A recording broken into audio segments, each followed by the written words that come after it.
Thanks for joining us. I'm Marlon Bowling with you as we watch your ag commodity markets on a Tuesday. Let's go take a look at our grain market activity right now.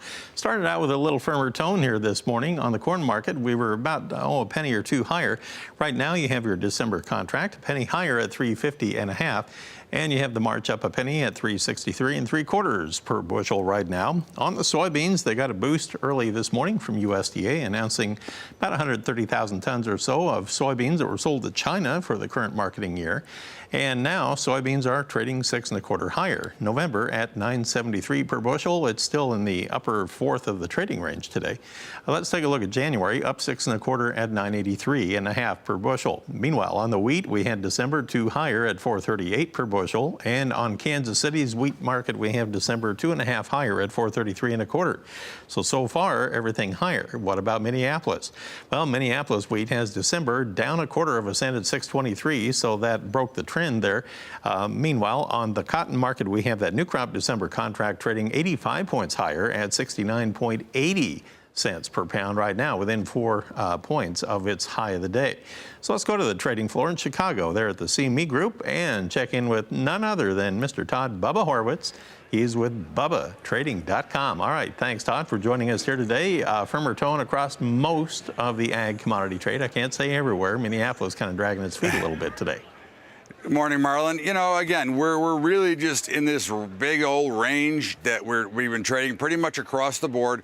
Corn's like 345 to 355. We've been sticking at 350 for days. And of course, soybeans, we're going to get up to that 977 level, which is going to be a crucial test if beans can get through there, or they're going back down to 950. And of course, wheat's, balancing in those ranges. There's really not a lot to talk about here as far as what's going on. There's not a lot of action here. We know about the export to China and everything else, but there's not much happening in these markets right now. Everybody's kind of on pause waiting. My dad would say the market's just kind of chasing its tail right now until these reports come out. Trying to herd cats, as they say, is correct. Yeah. All right, so we have the reports coming out, and I believe we have an early look at some of the estimates that the trade is expecting to see in the reports. We have pre-report production estimates that are out. For production, they're looking at corn production at 14.17 billion bushels with a corn yield of 169.7. These are average trade guesses, according to a Wall Street Journal survey. Soybean production, 4.44 billion bushels with a yield of 49.8. And from what I understand, it sounds like some folks are thinking USDA might bump that up just a little bit this month. That wouldn't be unexpected, I guess, right? No, I don't think so. I think the reports are the reports, and the expectations are kind of priced in. But I think, based on the trade, I don't think that the traders or the farmers actually believe what the USDA is going to report here. I think you can kind of see that, and they're kind of waiting anxiously to see these numbers before they do what they're going to do. Now, I have to remind everybody that we do get the export inspections report today, and then we also get today the crop progress and condition report that come out after the close today, not yesterday, because yesterday was a legal holiday, and even though the trade was going on, the reports did not come out. So right. What do you look for the harvest activity portion on the corn and soybeans? Obviously, no government reports on a holiday. I don't really look at the reports, Marlon. As you know, I'm more of a watching the price action. Based on what I'm watching, I expect basically nothing. You might see a quick move one way or the other. I would doubt it. I would think that we're kind of in this range the way we are, and that's the way we're going to be until something pushes us forward. And I think it's going to take an equity sell-off to actually promote and push up these grain prices right now. Okay, we'll come back in just a moment here, Todd, and we'll talk about the livestock trade. I want to ask you, too, about the outside markets. We saw a jump in the Dow right after the open today, and we'll talk about the dollar and the crude, too, as well. We're talking with Todd Bubba Horwitz. He's with BubbaTrading.com in Chicago. Don't go anywhere. We'll be right back.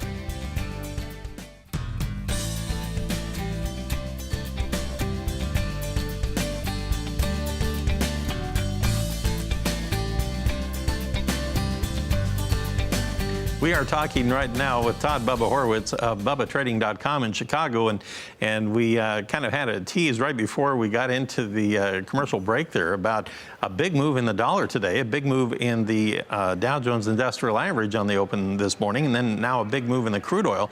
Look at the December dollar futures on the index, down 440 points right now at 93.060. Put that in the back of your brain. And now take a look at the crude oil market. It's going the other way. Here we have November futures on West Texas crude, $1.05 higher. We're priced at $50.63 per barrel. So that went the other way. Tell me about these two here first. We had the dollar sharply lower, even though the stock market went higher again today. We're up in rarefied air on these financial markets. Well, we'll start from the top. The financial markets have already started to turn lower. In fact, the NASDAQ is now already lower. Very thin trade, not a lot to get excited about. But I think the interesting story here, Marlon, is the dollar is a natural pullback. We figured 91 was a low, 94 will be a little bit of resistance. So I think you want to be a buyer. I think the dollar's going to go much higher from here. You know, it might be going down to 92.5, but somewhere in here, I think you want to be a buyer of the dollar. And oil, the most interesting story is there's a little bit of collusion potentially going on. Saudi Arabia reached out to the frackers and the shale producers and said, hey, why don't we fix the price here so we can all make more money? And of course, we know that's in the United States, that's against the law, and those guys will end up in jail. But Saudi Arabia's got nothing to lose. So I think that's one of the reasons you're seeing a little bit of a spike in oil here. I'd be a seller pretty much across the board. So, okay, that raises the question. If you think folks think the dollar may be basing out and ready for a rally, wouldn't that mean that they would come running to grab some commodities right now on grain and livestock? Well, I think that the dollar is really not as much of an effect as it used to be. I think the relationship is still the same. We know that the commodities are dollar denominated, but everybody's kind of used to this manipulation of the currencies. And, you know, this one's going up because this one's going down and because the central banks are screwing around. I think we've all gotten kind of past that because it doesn't have as much meaning as it once did. As if you noticed, when the dollar came from 104 to 91, the commodities didn't go up at all. In fact, they went down. Okay, let's look at live cattle prices here and the feeder cattle market and get everybody updated on live cattle trade at the present time. Right now, you have October up $1.40, December 93 higher, priced at $117.85 per hundredweight. So the nearby is still leading the charge to the upside. February up 60 at $121.75 per hundred. And if you look at the feeder cattle trade right now, you have your October up 30 at $154.08, November 20 higher.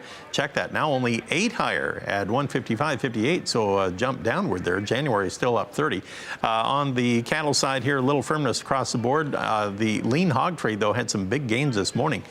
Take a look. October now 82 higher. December 95 higher at $61.90 per hundredweight.